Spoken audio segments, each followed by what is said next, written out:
Welcome back to Janine Teacups and to the LifeList. The LifeList of the day is actually with the lovely Kat, which I met at one of the YouTube workshops, which are amazing, and if you happen to be in London, you should definitely come around. And Kat takes care of movies, which is something that I'm really passionate about, even though someone would disagree with that, about my knowledge at least. So tell me a bit about your channel, Kat.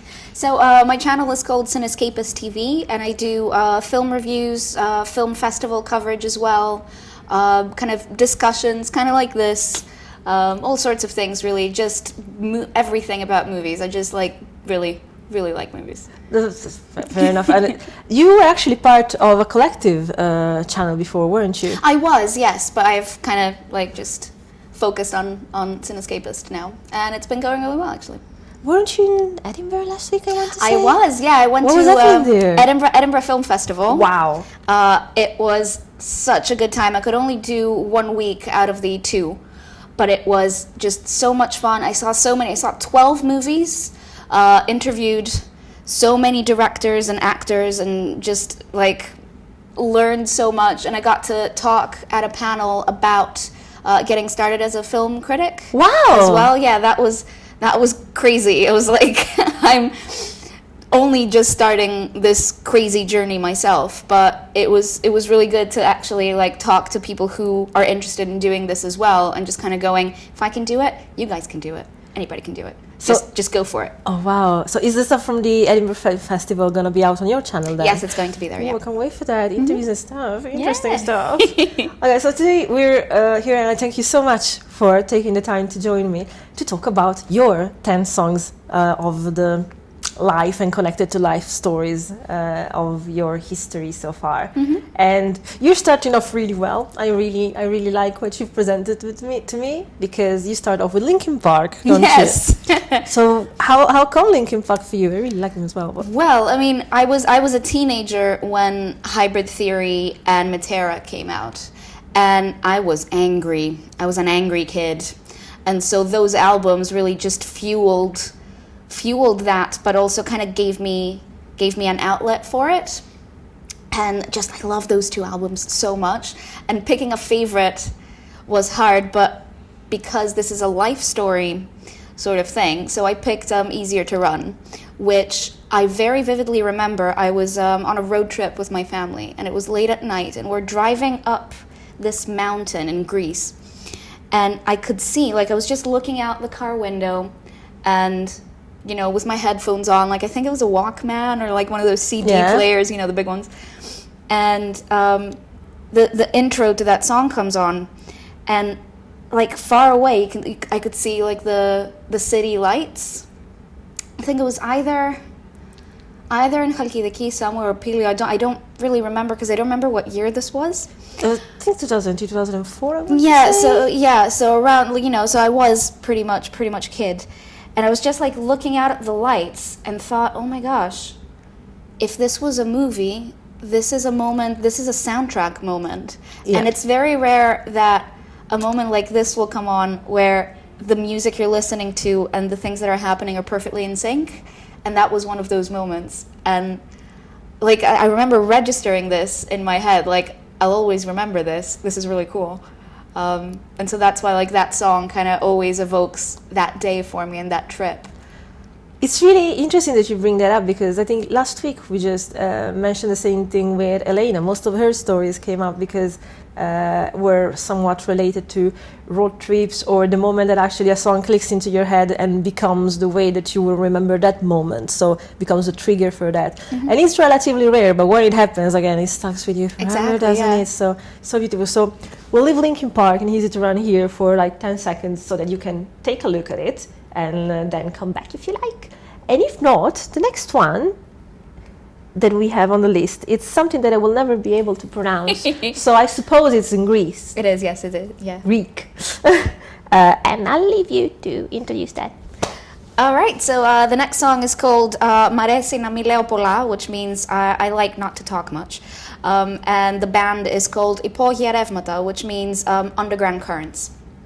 So this is one of those songs that is very popular in like summer camp, like if you go to a summer camp Okay. and you all gather together and somebody plays the guitar and everybody's singing along to something.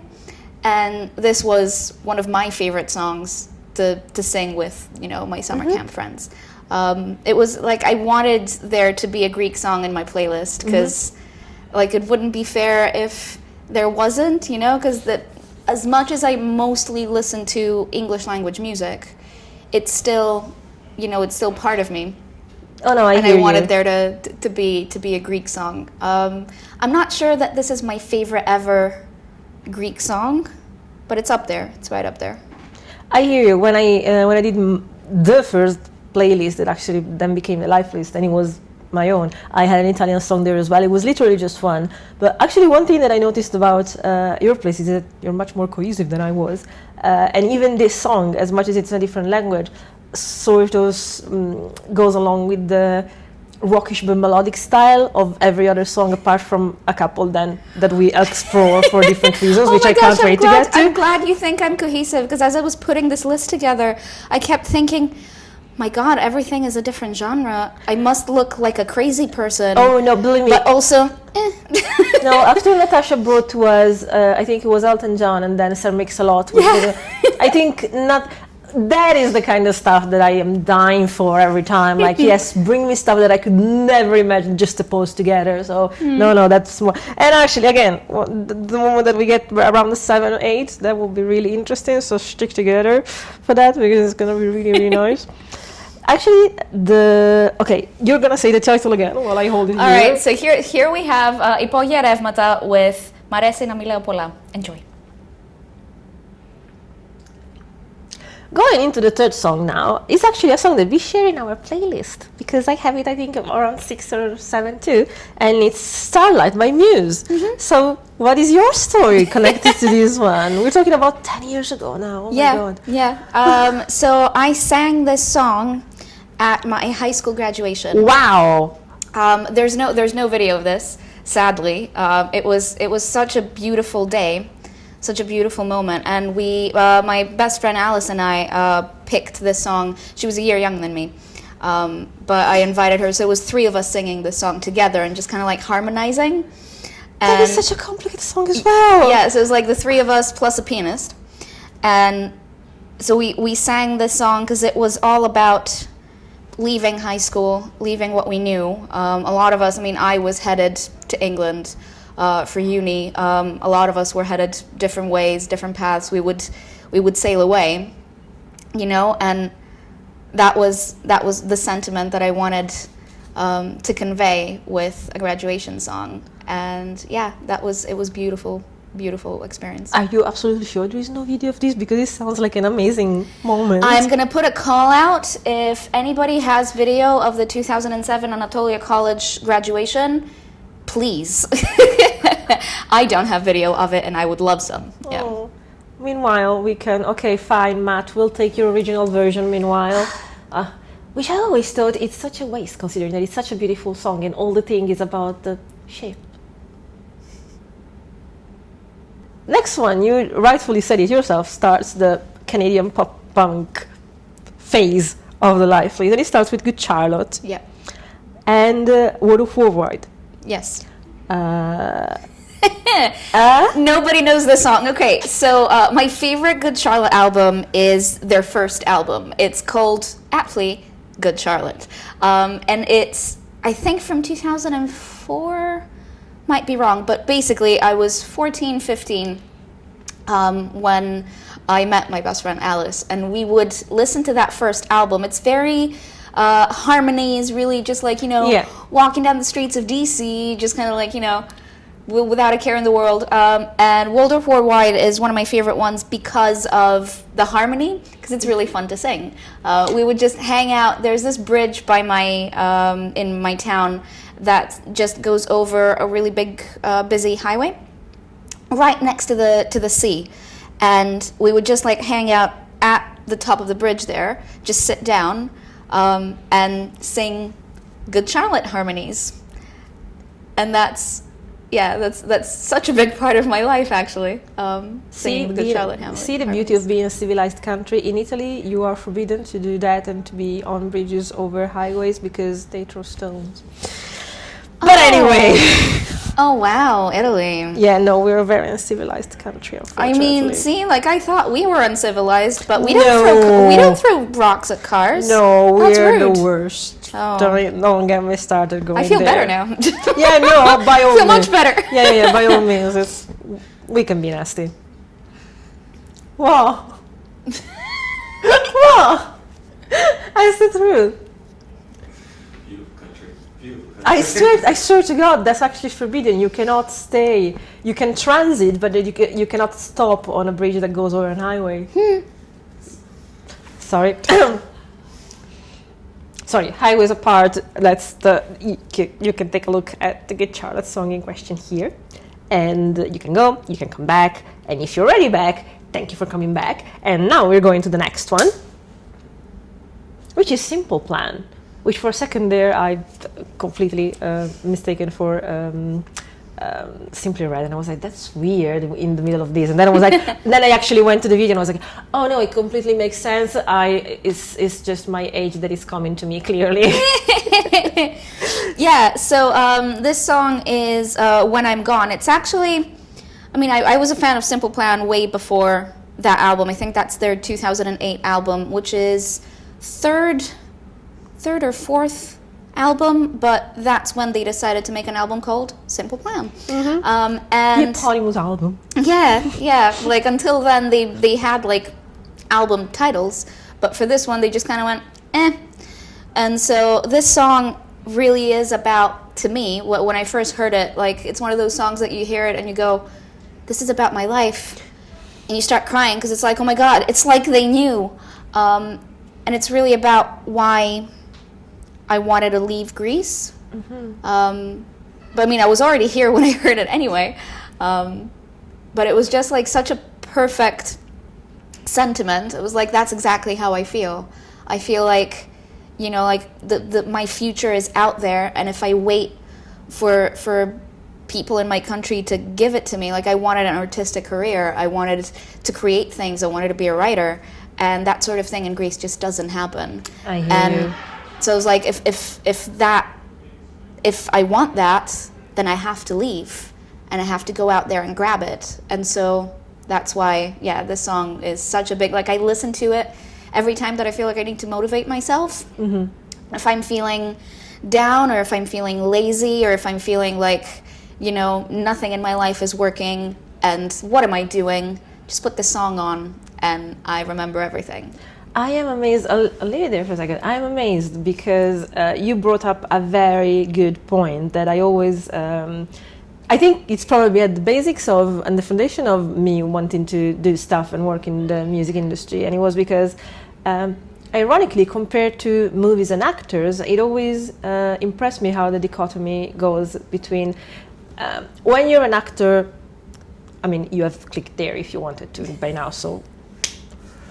When you're an actor, you take on a character, and it's obvious for anyone that you're acting a part. It's not necessarily you. You're lending yourself and your looks and your behaviors to represent something else or someone else.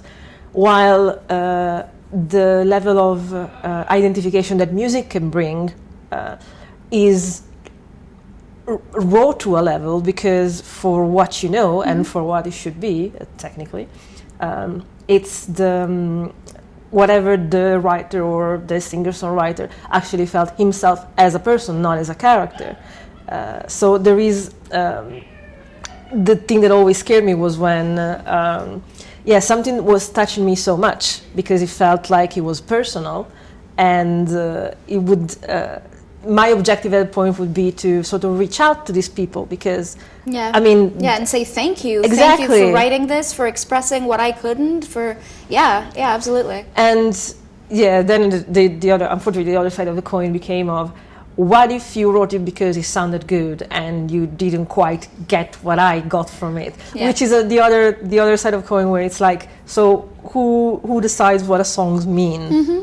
It means different things to different people. Yeah, isn't it? Mm-hmm. It always to this day still makes me wonder. Yeah. So I hear what you say very well. Music is very such a personal thing. Yeah. Like to the artist it might mean something completely different, and to each of the listeners, to each of the fans, it'll mean something else as well. And yet just as deep, if not more. Absolutely. So there is a level of weird kind of identification, I think, that it's goes in a different direction and it's different from characters in either books or movies, but it is just as strong, if not more. So yeah, it was always impressive to me, and I really like to hear that. That's generally how it works, or it works for you as well. Yeah, I like think that. So.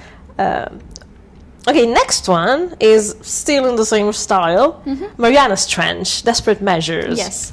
We got there because... So, Marianas Trench, I discovered, I was in a bit of a bad place emotionally, and I kind of threw myself into TV and fandom. So I discovered this TV show called Teen Wolf. Yes. The MTV TV show, which, like, a lot of people dismissed. I mean, I'll admit to dismissing for a good year or so. I was like, Teen Wolf, please. Why would anybody watch this? And then in the end, I was like, ugh, fine, I'll check it out, whatever. Like, I have nothing better to do. I'm not feeling very good, so I just need escapism. Whatever, Teen Wolf, fine. And it's actually great! And so Desperate Measures, I think, was on the soundtrack to that, just the instrumental, so like you didn't really hear any of the words.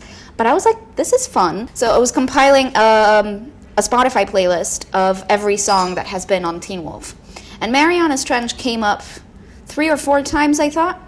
And all their songs that were on the soundtrack were just like really like dancey, really fun, really like, yeah, man, like so I was like, I should check these guys out. And actually, like, in as much like they're on one level, my favorite level, they don't take themselves 100% seriously. Yeah, I see what That's you mean. something that I love so much, because like the moment you go, I'm an artist, it's just like, please, man, like, you know, learn to poke fun at yourself. Like, that's very, very important to me. Also because most likely, at least for all the musicians that I like and that I've known, is that we have established that is a job in the last century, and that's amazing. But let's be honest, the point about being artists, and I include myself for the little that I do, is that we are so unable to be part of the construct of society as in 9 to 5 and all of that, that if it wasn't because we were making music or making art, we would live under the bridge. Let's be honest with ourselves. Pretty much, so yeah. Let's be grateful that can be something that you do as a daily job. But other than that, let's not make it too hard. Yeah, absolutely. So that's what drew me to Marianas Trench at first. But then, like, if you listen to their albums, they're kind of like mini symphonies in a way. Like, they'll start off with a 7-minute epic song. Then kind of have like a couple of fun, dancey ones. Then a middle song that will incorporate melodies from the previous songs. And then the last song will again be a 7 or 8 minute like medley of all the songs that were in the album so far. So they have 3 like big albums and then a couple of EPs. So the 2 albums that I fell in love with at first were Ever After and Masterpiece Theater. They follow this rule exactly. And then last year they came out with Astoria, which combines melodies from the previous 2 albums as well. And so like you're just sitting there listening to this song, and then this melody from Masterpiece Theater comes in and you're like, oh my god, did they just do that? They just did that. Oh my god. And it's just like, just such a satisfying thing. Like, I think they're super smart musically. Super, like, they're the next Queen to me. Like, they're just right up there. They wrote Call Me Maybe. Oh. People don't realize this, but they wrote Call Me Maybe. Honestly, like, this is such a clever way to go on about music that you just sold Marianas Trench to me. I heard of them, but I never heard them. Yeah, you just sold them. Oh my god, listen to their albums, top to bottom. Just, they'll blow you away. They blew me away. They're my number one favorite band. They're coming to the UK for the first time in October. I cannot wait. It's gonna be so great, magical. I think we're on for a gig here. I think so. Where are they playing? O2 Academy Islington. Okay, no. Tickets are £12. Like, Small enough. Do it, guys. Yeah, no, small enough to actually. Marianas Trench. Oh no, the Islington one is so small and cozy as well. I love the O2 in Islington. It's actually close to where I live as well, so it's also handy. Nice. No, Mariana. Okay, no, that sounds good. Come with me, come. Yes, I'm there. It's gonna be so great. No, actually, no, it sounds too interesting to miss. Next song is actually, to me, it sounded pretty much still in the same pop punk style. Although I didn't know the band, and it's The Academy Is with Everything We Had. Yes. Which to me, the singer actually looked an awful lot like Brandon Stark. Is it just me? Oh, I guess I never thought of it that way, but I guess so. I was like, Brand? Yeah. So the way I discovered The Academy Is actually, do you guys remember Snakes on a Plane? Yes. So the end song for that was basically a collaboration of everybody who was on the Fueled by Ramen Yes. label, and he was the guy who did the chorus. He was the Okay. chorus voice. And so it was like, that guy's a great voice. He's on a band. What band is this? And for ages, they were my absolute favorites. And this song is particularly good if anybody's ever going through a breakup, you just put the song on repeat, cry your heart out.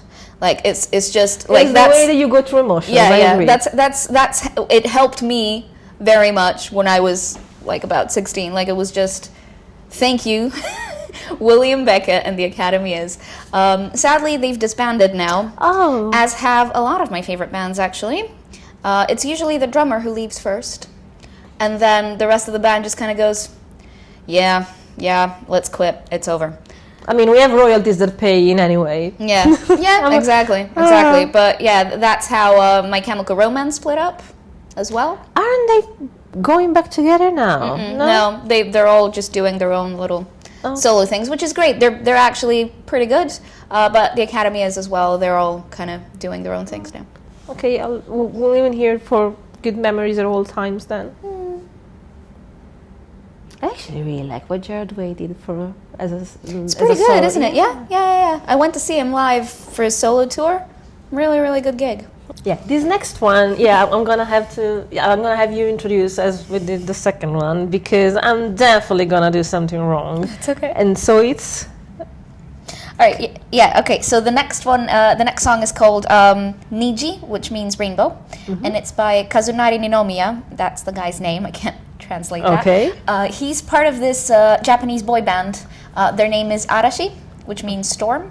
Okay. And they're my favorite Japanese boy band. I listen to a lot of Japanese boy bands actually. I love that. Okay. Yeah. The funny thing is, we're gonna put here the video for this song, which is actually not the original video. It's you singing it. Oh God. Okay. Yeah. So there's a story to this. So back in, I think it was a couple of years ago, there was this competition run by the Japanese Arts Festival, Japanese Matsuri in Trafalgar Square. I'm pointing to the vague direction of Trafalgar Square right now, geographically. And so they basically had us send a little recorded version of us singing our song of choice, and then it was basically a karaoke competition. And so I passed to the final, which meant I got to sing this song in front of a couple of thousand people at Trafalgar Square. So that video you see right there, that's me, taken by my good friend Cara. Thank you, Cara, for filming this video. That's that story. Okay, next one instead, we go back to English-speaking countries, and it's Silent Alliance. Yes. It's still burning. What is that story? So, Silent Alliance are actually friends of mine. Okay, wow. So a friend that I met through Japanese interests, basically, he was like, "Oh, I'm in a band. You should come listen to us play a gig." Because I was like, it's in English, but there is something either in the accent or in the title. He's Swedish. Okay. Yeah. So the singer is Swedish. I think the rest of them are British. But yeah, so the singer is Swedish. His name is Philip. Hey, Philip. And he was like, "Oh, you should come to our gig sometime." And I did, and I was like, "Oh my God, this is my jam. This is. I love this because it's kind of like temper trappy, kind of. You know, like there's a synth pop kind of happy, dreamy vibe to it. Here so that you'll see yourself, but yeah, really, really nice. And I was like, I love this. This is great. And I've been to most of their gigs. I think I've missed a couple. But just like, I think I'm that crazy person at all of their gigs who's just like singing along to their songs and just kind of going, hey guys. Sort of. They probably hate me, sorry. I love that person. I am that person in most gigs that I went to as well. So no, I appreciate that very, very I much. absolutely love their music. This is from their newest album, which came out last year sometime. But they also have another one, and it's all on Spotify. Or you can buy it on their Bandcamp, and they're really good. Please support them. They're awesome. We end on a very peculiar note, which is a score by Hans Zimmer. Yep. So tell me about it, and tell me about the tattoo then. Right. So I have a tattoo from the score of this film. Can this camera get it? So this is the spaceship from the film Interstellar. And this song, No Time for Caution, is from this film. Yeah. So backtracking. So I went to see this film the day it came out. I was so excited about it because the trailer itself, it had music from the actual score. Hans Zimmer is one of my favorite film composers ever. And the trailer for Interstellar, I was like, oh my God, this is great. This looks like my movie. So I need to see this. And so on the day it came out, I went to the Odeon Leicester Square, first screening ever. It was perfect. I had nothing, literally not a single bad thing to say about it. I was like, it was perfect. It was everything I wanted, and probably more. And every time that I saw it since, just added to that. I saw it at the BFI IMAX, biggest screen ever. And then the third time I saw it was in the Royal Albert Hall. Can never pronounce this right. With a live orchestra playing the music, with Hans Zimmer conducting, with Christopher Nolan talking about it, with Professor Brian Cox and Kip Thorne, who is the physicist who basically consulted with the director about the physics in the film, so that it's all as accurate as it could be based on what we know right now. And with Stephen Hawking just kind of going, here's this movie, guys. Like, it was just like one of those perfect moments in my life. Like this song, No Time for Caution, plays during possibly the most climactic moment in the film. And I remember shaking from just like, this is perfect, and tears are streaming down my face, and I'm like, this is everything I ever wanted. Oh my God. And so leaving that screening, I'd been thinking about getting a tattoo for a while, and I always wanted it to be about, kind of going back to what we were talking about earlier with Simple Plan and When I'm Gone, like the idea that like you gotta go and you gotta make your future, and you gotta just chase it, you know? And that's what this film is about to me, and that's what this ship is about to me. Like it's about what humanity is capable of. You know, we're pioneers. We're meant to strive to make great things and to be great and to just explore and find out and discover. And like that's what I want for my life. And so it was like, my first tattoo has to be about that. And leaving the Royal Albert Hall that time, I was like, oh my God, it's the spaceship. I should get the spaceship. And I waited a year because my best friend was like, you should sit on the idea for a while, you know, like if you still want it in a year, do it. So I waited a year, and then I still wanted it. And so I just got it done a couple months ago. And it's my baby, and I really love it.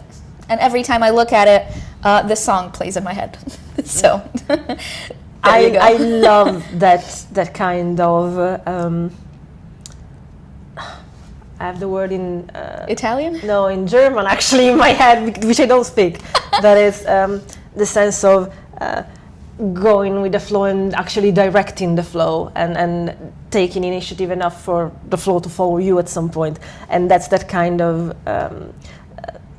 strength that I always imagine to be beyond the inspiration and the hopefulness of people. And you were having your eyes sparkling while you were going to that. So like, that's exactly that kind of feeling that I know, and I know that it can be so rare to find, but when you find it, it's such an amazing thing to actually go back always when you need to, for something to remind you what we're capable of and the kind of energy that we can have and achieve the moment that we see something that resonates with our soul. So that was so beautiful to hear, actually. Thank you.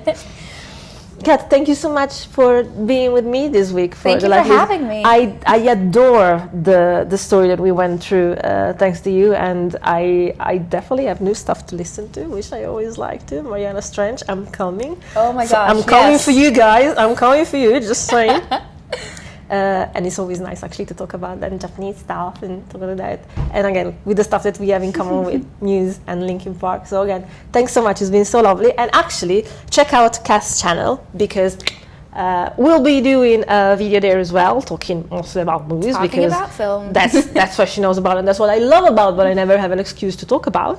So don't forget to actually check out on Kat's channel, because we're going to make a video there as well, all about movies instead, because I always wish that I could talk about them, but I never have the excuse, but Kat will give me the excuse. And so I will see you next week, and like, subscribe, and see you next week for more gin in your teacups.